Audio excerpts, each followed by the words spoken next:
Holy Spirit, clear my thoughts so I can surrender and trust God's direction. The mind can be loud, even when the heart is sincere. You want to trust God, you want to surrender, you want to follow His direction, but inside your thoughts keep racing. Questions stack on top of each other, scenarios replay, possibilities multiply. You pray, but instead of peace, your mind starts working harder, trying to figure everything out. And the more you think, the more distant clarity feels. This is not because your faith is weak. It is because your mind has been carrying a weight it was never meant to carry alone. You were not created to sort out God's will by mental force. You were created to walk with Him from a place of trust. When thoughts take control, surrender feels impossible, not because you do not want it, but because your mind refuses to rest. You are not failing spiritually, you are simply overloaded internally. And God is not asking you to think better. He is inviting you to be still enough to let Him reorder what is happening inside you. This is a space where clarity is not demanded, but received, where surrender is not forced, but allowed. You do not need to silence every thought right now. You need to understand why they have become so loud. Because once you see what your mind has been doing in prayer, you will understand why trust has felt so hard. And that understanding is where freedom begins. The hidden cost of overthinking in prayer. Prayer was never meant to feel like mental labor. Yet somewhere along the way, you started turning prayer into analysis. You come before God carrying lists of thoughts, rehearsed arguments, imagined outcomes, and unspoken fears. You are not just talking to God, you are thinking at Him. And without realizing it, prayer becomes exhausting, not because God is distant, but because your mind never stops trying to control the moment. Overthinking in prayer creates a subtle distance. You are present physically, sincere emotionally, but internally, you are managing instead of trusting. You monitor your words, you evaluate your feelings, you question every impression, you try to make sure you understand before you surrender. And this constant inner movement prevents the heart from resting.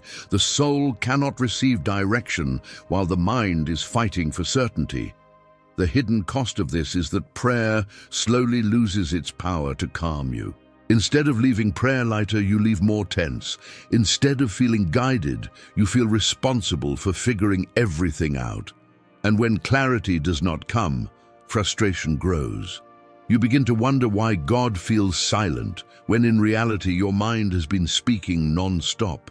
This does not mean you should stop thinking. It means thinking has taken a place it was never meant to occupy. Your mind was designed to serve your faith, not replace trust. When thinking becomes dominant in prayer, surrender feels risky. You feel like if you stop analyzing, something will go wrong. Like letting go of control means being careless. But control has a cost. It drains peace. It feeds anxiety. It convinces you that faith depends on your ability to understand everything first. God's direction is not blocked because you lack intelligence. It is blocked because overthinking leaves no space for trust to breathe. The Holy Spirit does not compete with mental noise. He waits for openness, and openness cannot exist where every thought demands attention and authority. This is why clearing your thoughts is not about forcing silence. It is about recognizing that prayer is not a place to solve God, but a place to meet Him. Until this shift happens, surrender will always feel like loss instead of safety. But once you see what overthinking has been costing you, something changes. You stop trying to manage prayer and you begin to enter it differently.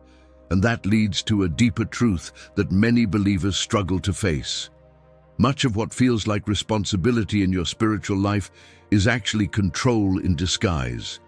And until that is exposed, trust will always feel fragile. That is exactly what we need to talk about next.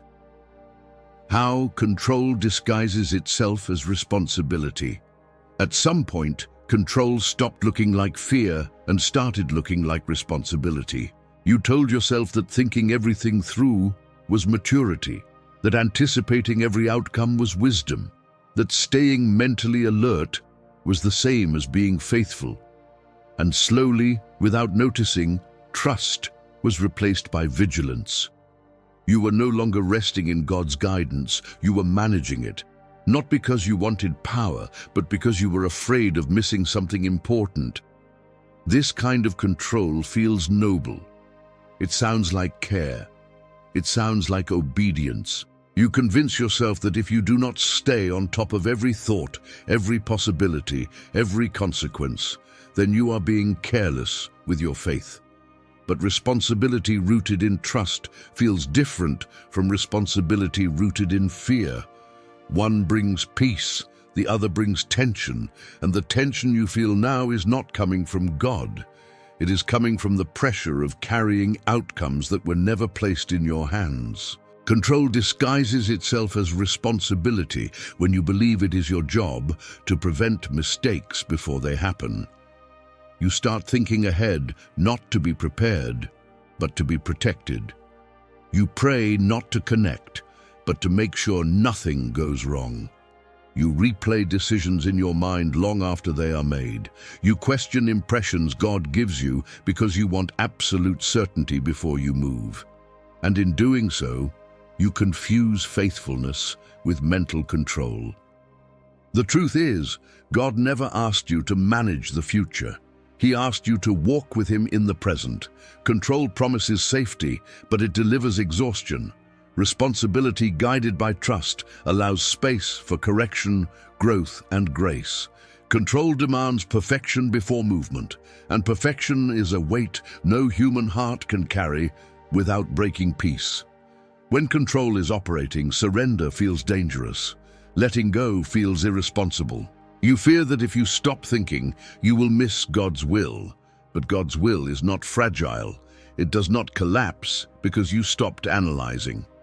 His guidance is relational, not procedural. He leads people, not systems. And people need trust, not constant mental supervision. This is why your thoughts feel so heavy. You have been acting as if everything depends on you getting it right. And that belief slowly disconnects you from rest. It turns prayer into pressure and guidance into anxiety. Not because you lack faith, but because you have placed responsibility where trust was meant to live. Recognizing control is uncomfortable because it feels like admitting weakness. But in reality, it is an act of honesty. You are not failing because you want to release control. You are growing. And growth often feels like loss before it feels like freedom. Once control is exposed for what it truly is, something shifts. You begin to see that trust is not passivity, and responsibility does not require mental domination. There is another way to be led, one that does not exhaust your thoughts or fracture your peace. But to walk in that way, you must learn to recognize a voice that feels very different from pressure.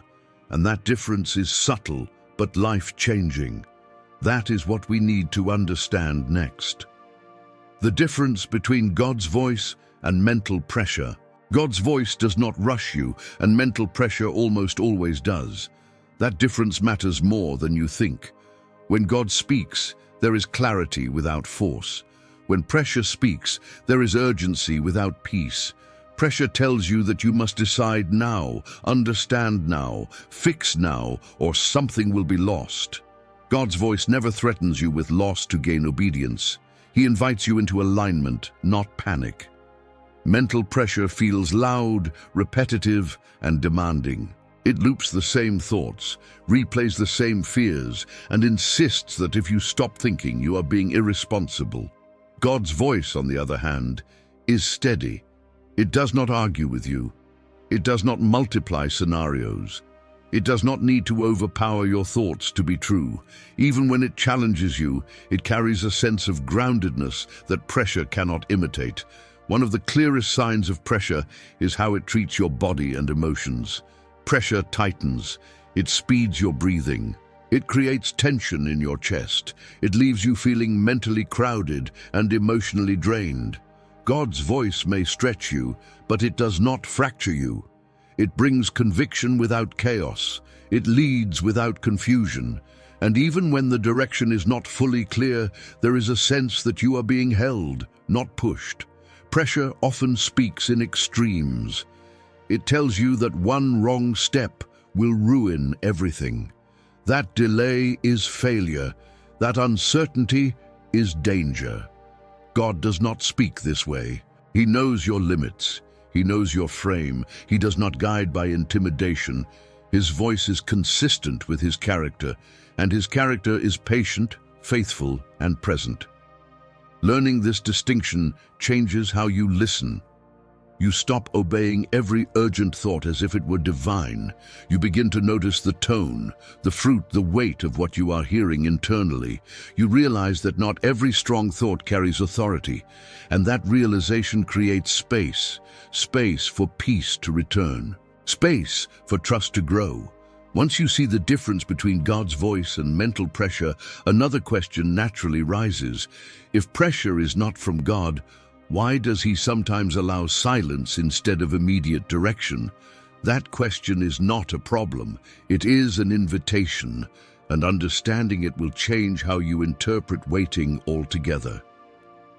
Why God often clears the mind before he shows the path.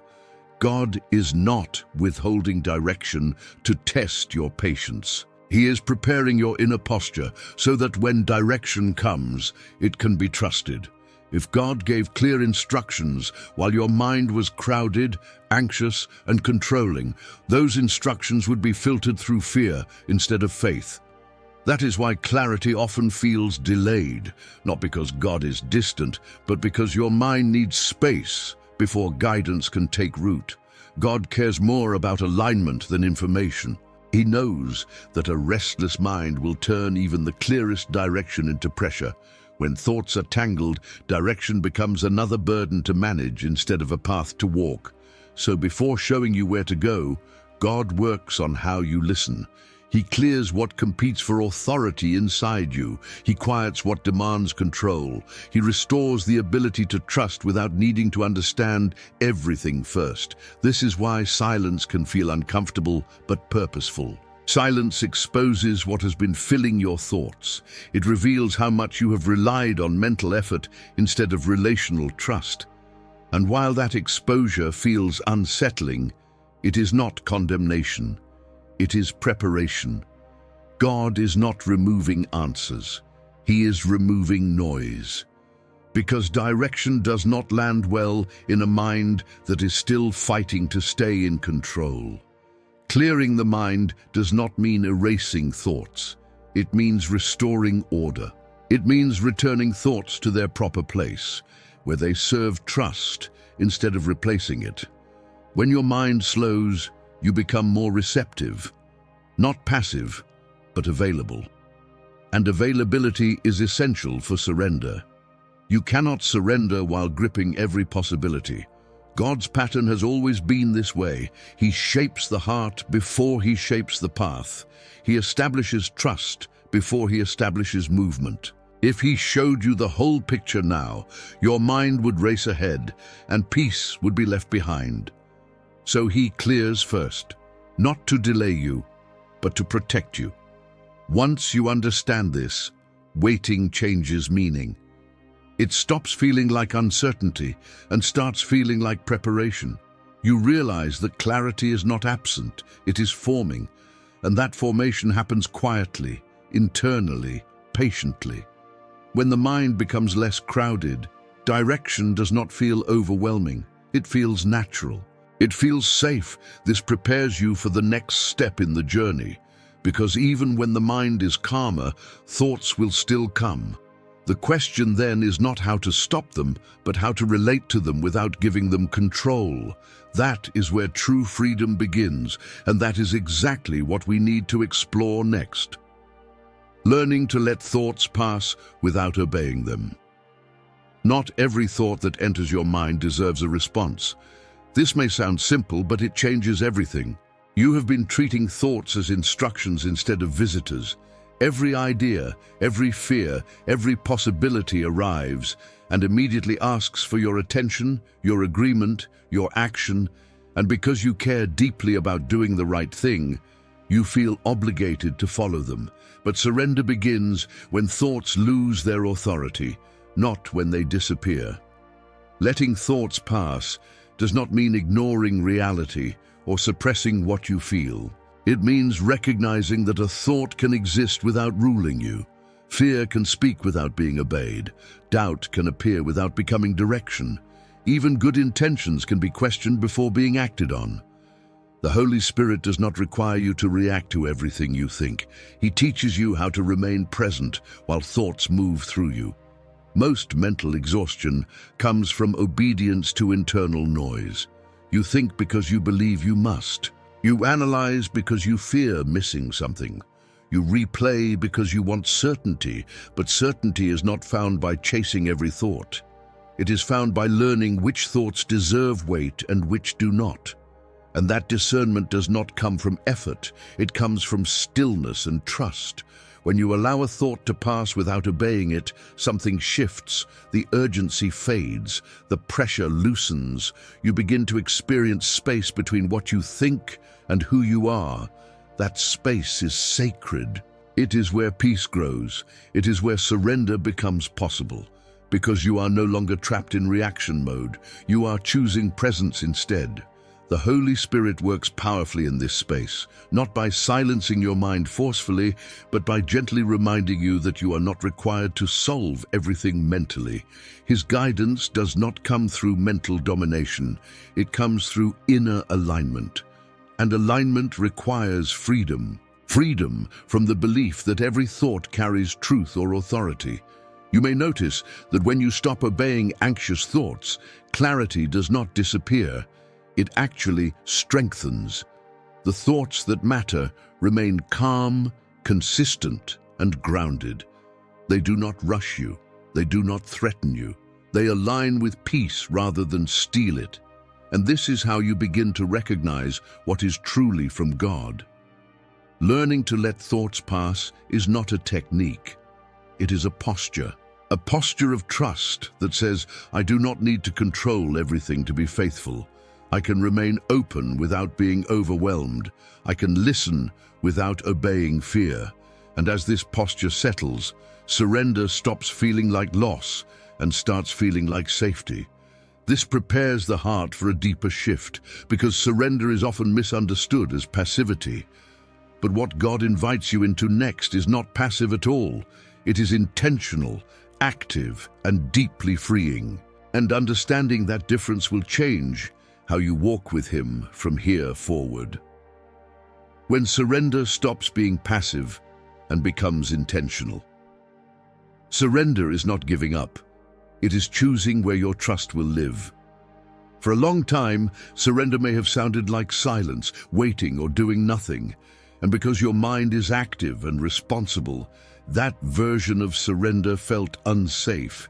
But true surrender is not passive. It is a conscious decision to stop placing authority in your thoughts and start placing it in God's presence.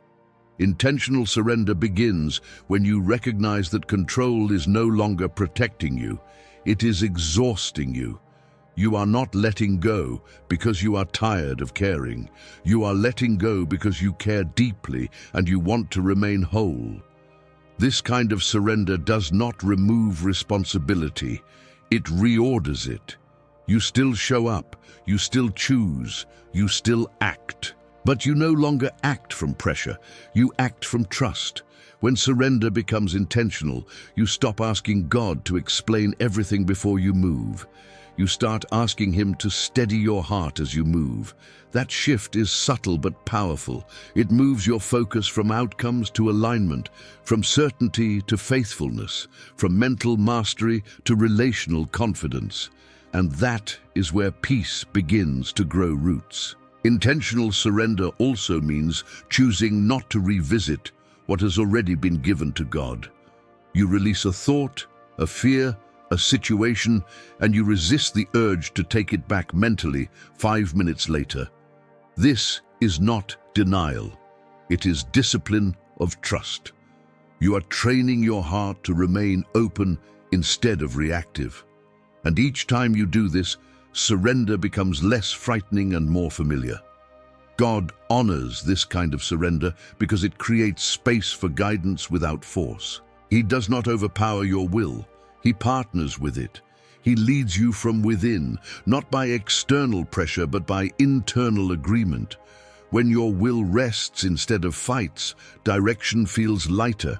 You do not feel pushed. You feel led. This is where many people begin to notice a change. The mind is still active, but it no longer dominates. Thoughts still come, but they no longer rule. You feel more grounded, less scattered. Not because everything is clear, but because your heart knows where it belongs. And belonging creates stability even in uncertainty. Intentional surrender prepares you for something deeper than answers. It prepares you for confidence. Not loud confidence, but quiet assurance, the kind that does not need to prove itself. And as this assurance begins to form, you start to realize something important. You do not need complete certainty to walk in peace. You need stability. And that stability is what replaces mental certainty when trust is restored. That quiet confidence is not something you create. It is something that grows naturally when surrender becomes a daily choice rather than a last resort. And recognizing it will help you understand what peace truly looks like when it returns. That is what we need to explore next. The quiet confidence that replaces mental certainty. There is a confidence that does not announce itself. It does not come with answers lined up or plans fully formed. It arrives quietly, almost unnoticed, when your mind stops demanding certainty and your heart learns to remain steady without it. This confidence does not say, "I know exactly what will happen." It says, "I know who I am walking with," and that difference changes everything. Mental certainty depends on control. It needs proof, timelines, and guarantees. Quiet confidence grows from trust. It does not rush to conclusions or force clarity. It settles the inner space so you can move without panic. You begin to notice it when decisions no longer feel heavy before they are made. When questions exist without stealing your peace. When you can say, "I do not fully understand this yet," and still feel grounded. This confidence is not emotional excitement, it is stability. It holds you when outcomes are unclear. It keeps you present instead of projecting fear into the future. You stop checking your thoughts for reassurance every few minutes. You stop replaying conversations with God as if you missed something important. The need to be mentally certain loosens its grip because your heart has found a safer anchor. God often allows mental certainty to fade so quiet confidence can form. Certainty can make you rigid. Confidence makes you flexible without being unstable. It allows you to listen, adjust, and respond without fear. This is why peace does not always come with answers. Sometimes peace comes first, so answers can arrive without pressure. As this confidence grows, you become less reactive. You no longer interpret every thought as a signal. You do not confuse calm with indifference or silence with abandonment. You recognize that God's guidance does not require your constant analysis to remain true. It remains steady even when your thoughts are still. This is a turning point. Because once quiet confidence replaces mental certainty, trust stops being fragile. It becomes lived. And lived trust opens the door to a deeper freedom, one that does not need to understand everything before moving forward. That freedom is what allows you to follow God without fear of the unknown, and that is exactly what we need to talk about next. Trusting God without needing to understand everything first. There is a fear underneath overthinking that often goes unnoticed. It is not fear of God, it is fear of losing control. Fear that if you do not understand everything before you move, you will be exposed, unsafe, or unprepared. So you delay trust until clarity feels complete. But God never asked you to understand everything first. He asked you to walk with Him while understanding unfolds. Trusting God does not mean acting blindly. It means releasing the demand for total explanation. When you insist on full understanding before surrender, you are asking your mind to do what only trust can do. You are asking analysis to give you peace. But peace does not come from knowing more. It comes from knowing who is with you. God's direction rarely comes with full disclosure, not because he withholds, but because relationship is built step by step. If he revealed everything at once, you would rely on information instead of presence, and presence is where trust grows. Trust matures when you move forward with enough light for today, not certainty for tomorrow. This kind of trust feels uncomfortable at first because it removes your usual safeguards. You cannot predict every outcome. You cannot prevent every mistake. But this does not make you reckless. It makes you dependent, and dependence is not weakness, it is alignment. When you stop demanding understanding as a condition for obedience, your heart becomes more receptive, less guarded, more open. You begin to notice that even without full clarity, you are not lost. You are guided. Even without complete answers, you are not abandoned. You are accompanied.